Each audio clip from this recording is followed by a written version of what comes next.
Hi, ప్రైస్తలాడండి అందరికీ. Welcome to the new video. ఈ వీడియోలో మనము జెనసిస్ 12th చాప్టర్ గురించి చదువుకుందాము. 12th చాప్టర్ స్టార్టింగ్ లోనే దేవుడు అబ్రాముకు చేసిన వాగ్దానాన్ని మనం గమనిస్తాము. నీవు లేచి నీ దేశము నుండి, నీ బంధువుల యొద్ద నుండి, నీ తండ్రి ఇంట నుండి బయలుదేరి నేను నీకు చూపించు దేశమునకు వెళ్ళుము. నిన్ను గొప్ప జనముగా చేసి నిన్ను ఆశీర్వదించి నీ నామమును గొప్ప చేయుదును. నీవు ఆశీర్వాదముగా నుందువు. నిన్ను ఆశీర్వదించు వారిని ఆశీర్వదించుదును, నిన్ను దూషించు వారిని శపించదను. నీవు లేచి నీ దేశము నుండి, నీ బంధువుల యొద్ద నుండి, నీ తండ్రి ఇంట నుండి బయలుదేరి నేను నీకు చూపించు దేశమునకు వెళ్ళుము. నిన్ను గొప్ప జనముగా చేసి నిన్ను ఆశీర్వదించి నీ నామమును గొప్ప చేయుదును. నీవు ఆశీర్వాదముగా నుందువు. నిన్ను ఆశీర్వదించు వారిని ఆశీర్వదించదను, నిన్ను దూషించు వారిని శపించదను. భూమి యొక్క సమస్త వంశములు నీ యందు ఆశీర్వదించబడును అని అబ్రహాముతో చెప్పగా, ఈ సెంటెన్సెస్ అనేవి మనము 12వ అధ్యాయంలో మొదట్లోనే గమనిస్తామండి. ఈ విధంగా అబ్రాముతో దేవుడు మొట్టమొదటిసారిగా మాట్లాడడం జరిగింది. ఆ మొదటి మాటనే దేవుడు ఒక వాగ్దానం రూపంలో ఇవ్వడం జరిగింది. ఆ వాగ్దానంలోనే ఒక డైరెక్షన్ ని కూడా దేవుడు ఇచ్చాడు అబ్రహాముతో. మరి వీడియో స్టార్ట్ చేయకముందు చిన్న ప్రార్థన. Heavenly Father, thank you for sound sleep and one more day in our life, my Lord. Please bless us with the wisdom and knowledge like King Solomon. Please be with us when we are reading the scriptures and make us better understand the scriptures and provide insight into us. All the praise and glory to you, Father, in the name of Jesus Christ, our Lord. Amen. Hallelujah. 12వ అధ్యాయం మొదట్లోనే మనము దేవుడు అబ్రహాముతో చేసే వాగ్దానము గమనించవచ్చు. మరి ఈ వాగ్దానంలో ఒక డైరెక్షన్ కూడా ఉందండి. నిన్ను ఆశీర్వదించి గొప్ప జనముగా చేసి నీ నామమును గొప్ప చేసి నువ్వు ఆశీర్వాదంగా ఉందువు అని చెప్పడం ఒక ప్రామిస్ అయితే, నేను నీకు చూపించు దేశమునకు వెళ్ళుము అని ఒక డైరెక్షన్ కూడా ఇచ్చాడు. అంటే ఒక దిశా నిర్దేశం అనేది దేవుడు ఇక్కడ చేయడాన్ని మనం గమనిస్తున్నాము. దాని అర్థం ఏంటి?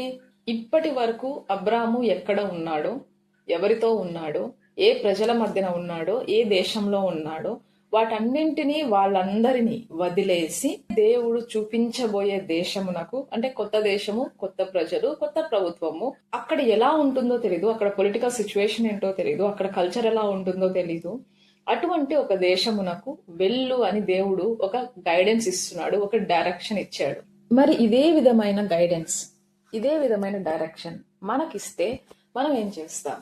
అబ్రాము ఇక్కడ తన ప్రజలను, తన దేశమును, తన ఊరి వారిని, తన బంధువులను వదిలి వేరొక దేశమునకు బయలుదేరాడు. ఇప్పటి వరకు అబ్రాము ఎటువంటి క్రియలు దేవుడు చేసినవి చూడలేదండి. ఎటువంటి ప్రామిసెస్ చేయడము, అవి పూర్తి అవ్వడము, ఇలాంటివి ఏమీ లేదు. కానీ దేవుడిని నమ్మి అబ్రాం బయలుదేరుతున్నాడు. మరి మనము ఒకవేళ అటువంటి పరిస్థితి మనకు వస్తే మనము మరి అలాగే నమ్మి బయలుదేరుతామా?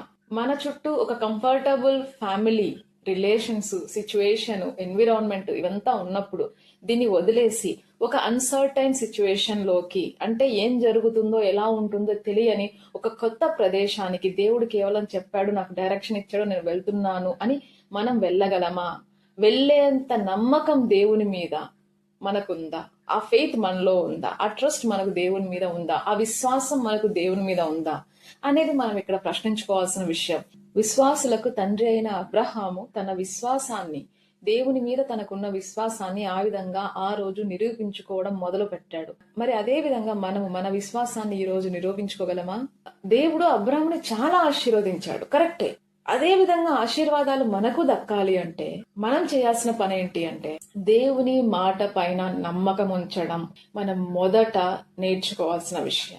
ఆ విధంగా అబ్రాము తన ఇంటి వారిని, తన ఊరి వారిని, తన దేశమును విడిచి దేవుని మాట విని బయలుదేరడం కనిపిస్తుంది. కాకపోతే ఇక్కడ అబ్రాము తన భార్యతో పాటు లోతును కూడా తీసుకెళ్తాడు. లోతు ఎవరండి? లోతు తన సహోదరుని కుమారుడు, తనకు నెఫ్యూ అవుతాడు. కానీ మరి ఇది దేవుడు సమ్మతిస్తాడా లేదా అనే దానికి మాత్రము మనకు బైబిల్లోనే సమాధానం దొరుకుతుంది. ఎందుకంటే తండ్రి లేని తన సహోదరుని కుమారునికి అబ్రాము ఆసరా అయ్యాడు. అతని బాధ్యత అబ్రాము తీసుకున్నాడు. Abram cared for Lot like a brother, like a son. విధవరాండ్రను, తండ్రి లేని వారిని, పరదేశులను, దరిద్రులను బాధ పెట్టకుడి అని మనకు జకర్యా గ్రంథము 7వ అధ్యాయం 10వ వచనంలో ఉంటుంది. అదే విధంగా తండ్రి లేని వారికి దేవుడే తండ్రి అయి ఉన్నాడు అని మనం 68వ సంకీర్తన 5వ వచనంలో ఉంటుంది. దిక్కులేని పిల్లలను బాధ పెట్టకండి అని నిర్గమకాండము 22వ అధ్యాయము 22వ వచనంలో ఉంటుంది. ఆ విధంగా అబ్రాం తన భార్యను లోతును తీసుకొని బయలుదేరడం జరిగింది. మరి 8వ వచనంలో మనము అబ్రాము ఒక బలిపీఠం కట్టిన విధంగా మనం చూస్తున్నాము. ఆ బలిపీఠము బేతేలునకు హాయికిని మధ్యన ఒక గుడారం వేసి యెహోవాకు బలిపీఠము కట్టి యెహోవా నామమున ప్రార్థన చేసెను అని ఉంటుంది.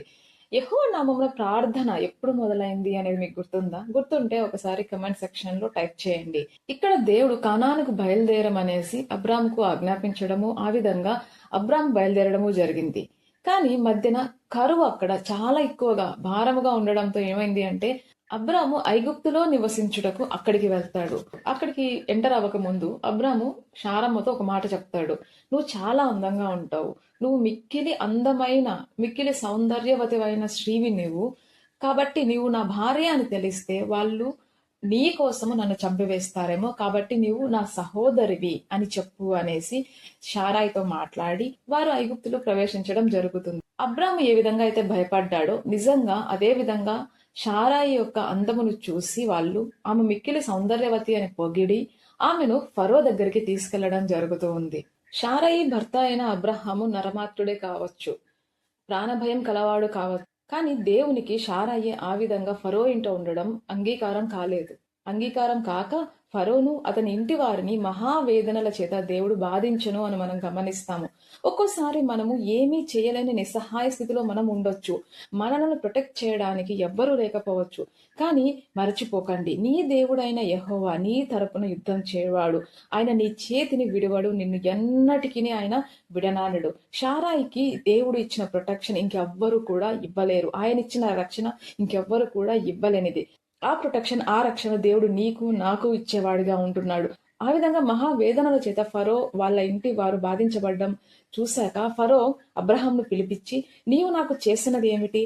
ఈమె నీ భార్య అని నాకెందుకు తెలుపలేదు? ఈమె నా సహోదరి అని ఏల చెప్పితివి? నేను ఆమెను నా భార్యగా చేసుకుందునేమో, అయితేనేమి, ఇదిగో నీ భార్య, ఈమెను తీసుకొని పొమ్ము అని చెప్పెను. మరియు ఫరో అతని విషయమై తన జనులకు ఆజ్ఞాపించినందున వారు అతనిని, అతని భార్యను, అతనికి కలిగిన సమస్తమును పంపివేసిరి. అంటే ఐగుప్తు నుండి అబ్రహాము తన కుటుంబంతో కూడా బయటకు రావడం ఇక్కడ చూస్తూ ఉన్నాము. ఇదండి మనకు ఆదికాండం 12వ అధ్యాయము. ఇక్కడ మనం గుర్తుపెట్టుకోవాల్సిన ప్రధానమైన విషయం ఏంటి అంటే, అవును, దేవుడు వాగ్దానాలు చేసేవాడు, వాగ్దానాలు నెరవేర్చే దేవుడు. కానీ మనము ఆయన డైరెక్షన్స్ ఏదైతే మనకిస్తున్నాడో, ఆయన చిత్తం ఏదైతే మన జీవితంలో ఆయన నిర్ణయించి ఉన్నాడో, ఒక పర్పస్ ఏదైతే ఆయన మన జీవితంలో నిర్ణయించి ఉన్నాడో దాని ప్రకారముగా మనము చేయడానికి బద్ధులమై ఉంటున్నాము. ఈ వాగ్దానం పొందుకోవాలి అన్నప్పుడు ఆయనకు ఆయాసకరమైనవి మనం చేయకుండా ఉండాలి, ఆయనకు అంగీకారమైనవి మనం చేసే విధంగా, ఆయన నామమునకు ఘనత వచ్చే విధంగా మన క్రియలు ఉండాలి, మన ఆలోచన ఉండాలి, మన మాటలు ఉండాలి. మరి ప్రార్థించుకుందామా? Heavenly Father, thank you for this opportunity to learn about the scriptures. Please bless us like you blessed Abraham. Please be with us and guide us like how you guided Abraham. Also, please protect us and save us like how you saved Sarah from any unwelcoming consequences that may come from after. All my day, please be with us, my Lord, in our speak, in our actions, in our thoughts, and prevent us from doing anything which is not liked by you. All the praise and glory to you, Father, in the name of Jesus Christ, our Lord. Amen. Thank you so much for watching. See you tomorrow.